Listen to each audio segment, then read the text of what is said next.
The Nephilim were a race of giants which once encompassed the entire earth. Today we know quite a bit about them. Archaeology has revealed the artifacts they have left behind. Their history is corroborated by the legends of virtually every culture of the world, including ancient literature, such as the Epic of Gilgamesh, the Book of Enosh, and the Bible. The Inuit Eskimo tribe knew them as the Tuniat. That very same tribe of giants was known to the Norse as the Skraeling. Many people of Western Asia and throughout Europe knew them as the Scythians, who had at one point bested Rome in battle and were said to have been so tall that their feet came close to the ground when sitting on a horse. The ancient Hebrews knew them as Amorites and Canaanites. Sumer is the oldest culture of the world, and the Sumerians give us a tremendous insight into the origin of the giants. The Sumerians recorded that the Anunnaki, a race of celestial beings, the children of Anak and Anu, came to the earth and fathered a race of men, who then became the kings of mortal men. But the Book of Enosh gives us even greater insight to the origin of these giants. Enosh recorded that during the life of Jared, sometime between 3550 and 2550 BC, the sons of God came to the earth from heaven. Since we know Satan is the father of all lies, it is likely that Satan himself influenced them to do the deeds they did. He had puffed them up and built their pride, and for this crime of pride against the Lord, they were cast out of the heavenly realm.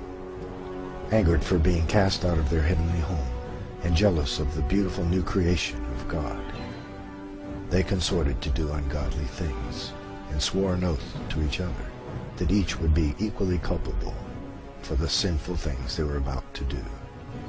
Their point of entry into the world was Mount Hermon, Israel, upon which they landed. Just as humans have special gifts and abilities and each is unique, so too the angels were unique, and each used their own special gifts for defiling mankind. So each taught mankind the arts which they themselves loved most. They took wives of human women whom they called beautiful, and fathered the race of giants we know as the Nephilim. Azazel was a lover of metals, and taught men to make swords and knives and shields and breastplates, and made them known to the metals of the earth, and the art of working them, and bracelets and ornaments, and the use of antimony, and the beauty of the eyelids, and all manner of costly stones, and the coloring of tinctures. Semyaza taught the art of enchantments and root cuttings, and all manner of sexual seduction.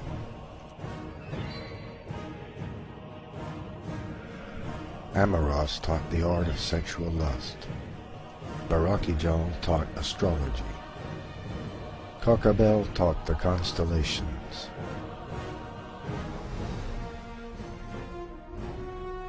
Ezekiel taught the knowledge of the clouds. Arachiel taught the signs of the earth. Shamsiel taught the signs of the sun. And Sariel taught the course of the moon.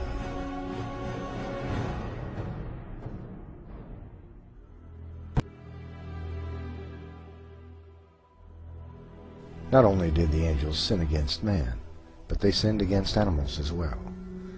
It is believed this means that they genetically engineered new kinds of creatures by mixing the genes of different kinds to create the mythological creatures of old. The corruption the angels had wrought upon the earth was so great that God decided to destroy both man and beast. So God commanded Noah, a man who was righteous and whose genes had not been affected by the work of the angels, to build an ark with which he would save the animals and mankind. But this was only half the story. The angels came and did their dirty deeds again, and created a second race of giants that filled the earth.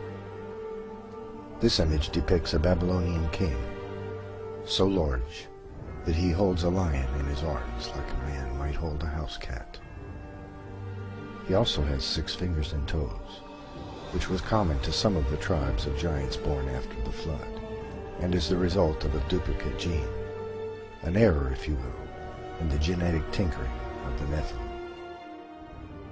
There are a great many artifacts left behind by the Nephilim, including footprints, which have been found in several places around the world. Skeletons of humans exceeding 16 feet in height have been found in Native American burial mounds and other places around the world. King Og of the Bible had a bed which was iron and 16 feet in length.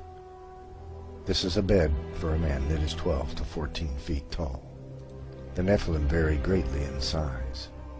Many Native American legends tell of men which were 25 to 35 feet tall, and capable of throwing a bison over their shoulder and walking off with it. Most of these artifacts have been swept up by the National Geographic Society, and most notably by the Smithsonian Institute, in an effort to hide the legitimacy of the Bible from the world. The angels cast out of heaven brought a technological explosion to the world. And likewise, their children, the Nephilim, also brought a technological explosion around the world after the Noachian flood. All within a couple of hundred years, great civilizations arose everywhere around the world. The Egyptians, the Chinese, the Sumerians, the Babylonians, the Mesopotamians, the Native American cultures all arose approximately the same time. This explosion of knowledge was due to the Nephilim, who acquired this great knowledge from their forefathers, the angels cast from heaven. And at that time, the Nephilim created monumental statues and buildings all around the world as well, carving stones weighing up to 3,000 tons with mathematical precision. Stones so heavy and large we are incapable of moving them with modern equipment to this very day. Many like to believe that the giant statuary all around the world and all of the cultures of the world is merely an exaggeration of the kingship. This is false, however. They are actual depictions of the true sizes of men. Native American statues, for example, often depict the angels which were cast from heaven. The same is true in Babylonia, Sumeria, Egypt, and other cultures. This modern example of a Native American totem pole depicts an angel cast from heaven, fathering a Nephilim child. This chart shows us the great size of ancient giants. At the far left we see a normal man of 6 feet height, and at the far right a man of 36 feet in height. It also shows us how common the various giants were in their height. For example, it was most common for a giant to be approximately 15 to 16 feet tall. The next most common was approximately 8.5 feet, and so on to 36 feet. There is becoming a general consensus amongst historians that the most common tribe of giants in the world were the Kurgan.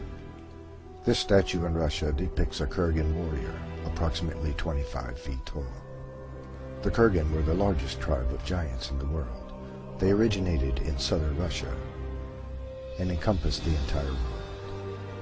The Kurgan had been genetically traced around the world with haplogroup X1 and haplogroup X2 genes.